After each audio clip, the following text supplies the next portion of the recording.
The Haunted Masquerade. The invitation arrived on a parchment as smooth as silk and edged in gold. It was sealed with black wax, pressed with an unfamiliar crest. Annabelle held it in trembling hands, staring at the looping script.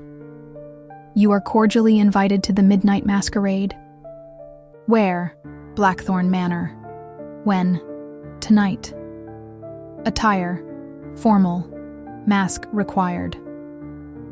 The sender was anonymous, but the air of mystery was irresistible. Blackthorn Manor had been abandoned for decades, perched on the cliffs like a forgotten sentinel.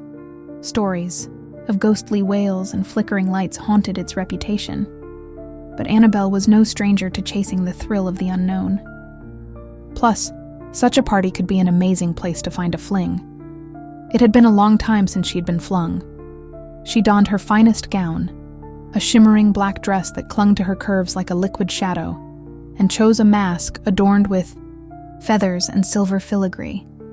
The manor loomed like a slumbering beast when she arrived under the moonlight. She parked her car in front of the gate and got out. The iron gates yawned open, creaking faintly in the breeze.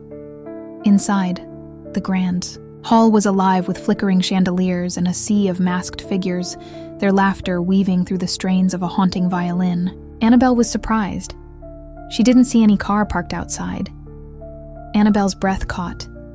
The air shimmered with a strange energy as if the house had been waiting. "You're late," a voice purred behind her. She turned to face a man whose mask covered only the upper half of his face, revealing sharp cheekbones and a mouth that curled into a knowing smile. His attire was impeccable, a dark suit that seemed to absorb the light.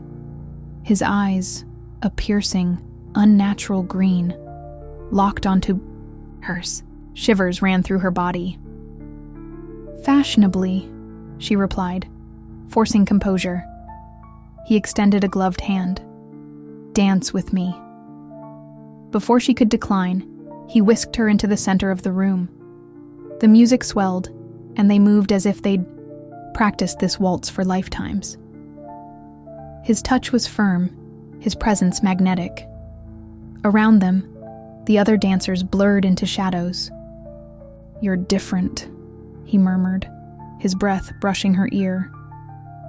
"Most who come here are drawn by vanity or greed, but you have curiosity." She felt his hand sliding down her back. "And you?" she asked, letting the stranger press his chest against her breasts. "What draws you here?" "I belong to this place," he said cryptically, his smile deepening. "But you, Annabelle, must tread carefully. The midnight masquerade is not for the faint of heart." "Okay," she smiled, but then her pulse quickened. "How do you know my name?" He spun her, and when she turned back, he was gone. The music faltered, and the room grew colder. Annabelle's gaze darted around the hall. The other guests seemed oblivious, their laughter growing louder, more shrill. Their masks seemed to meld with their faces, their features distorting under the flickering light. A whisper brushed past her ear. "Run!" Annabelle turned sharply but saw no one. If this was a prank, it was getting out of hand. In her mind, she started to search for names of people who could pull a prank like this. So elegant, so expensive. No one came to mind. The room's once grand aura had twisted into something sinister. The chandeliers dripped wax that hissed as it hit the floor. The walls seemed to breathe, their ornate patterns writhing like serpents. Am I hallucinating? She looked for a chair. Did he do something to me? Her panic was interrupted by a hand sliding around her waist. She gasped as her mysterious dance partner pulled her close, his lips grazing her ear. "You're in danger," he murmured, his voice a seductive whisper. "But there's still time to play." His gloved fingers trailed along the curve of her back, sending shivers down her spine. Her body betrayed her, leaning into his touch despite the alarms screaming in her mind. His scent was intoxicating, a blend of musk and something darker, more primal, "Who are you?" she breathed, her voice trembling. "A temptation," he replied, his lips brushing the edge of her jaw. "One you shouldn't indulge." The clock began to chime. 1, 2, 3. Annabelle felt his lips hover over hers, the air between them charged with electricity. But just as their mouths were about to meet, he pulled back, his eyes darkening with urgency. "Run!" he commanded, his voice laced with something that felt like regret. "Now!" "This is not funny," Annabelle whispered. The room erupted in chaos. The other guests, no longer human, shrieked and writhed, their bodies twisting into grotesque forms. Annabelle tore herself from his grasp, her heart pounding as she looked for the door. He was blocking it. She sprinted toward the staircase. At the top, she pushed open a door to find herself in a dimly lit study. A fire crackled weakly in the hearth, casting long shadows.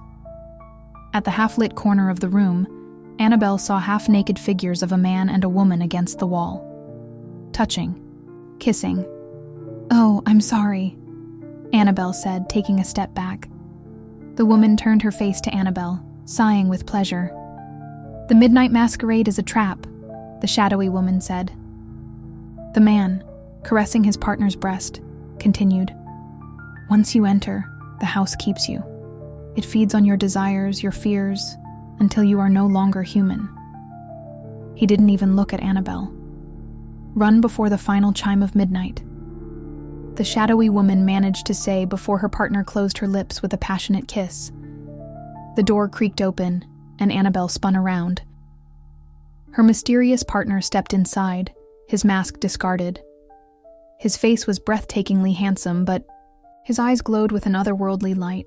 "You shouldn't have come here," he said, his tone carrying both regret and warning. "Help me," she pleaded. "I don't know how to get out." He hesitated, his expression conflicted. "The house won't let you go easily. It wants you." The clock's chimes echoed ominously. 4, 5, 6. Her desperation deepened. "Why are you helping me?" His gaze softened, and for a moment he cupped her face, his thumb brushing her cheek. "Because I was like you once. 7, 8, 9. Annabelle bolted. Past him, her skirts billowing as she ran down the staircase. The house roared to life, the walls closing in, the floorboards groaning like wounded animals. Shadows reached for her with clawed hands. She screamed. 10, 11. She burst through the front doors, the cold night air slicing through her. The final chime echoed behind her, and the manor's doors slammed shut with a deafening thud. Annabelle collapsed on the gravel, gasping for breath. When she looked back, Blackthorn Manor stood dark and silent, as if no one had been inside for years. In her hand, she still clutched the invitation, now faded and smudged. The words were barely legible, except for one chilling phrase scrawled at the bottom. "We will meet again."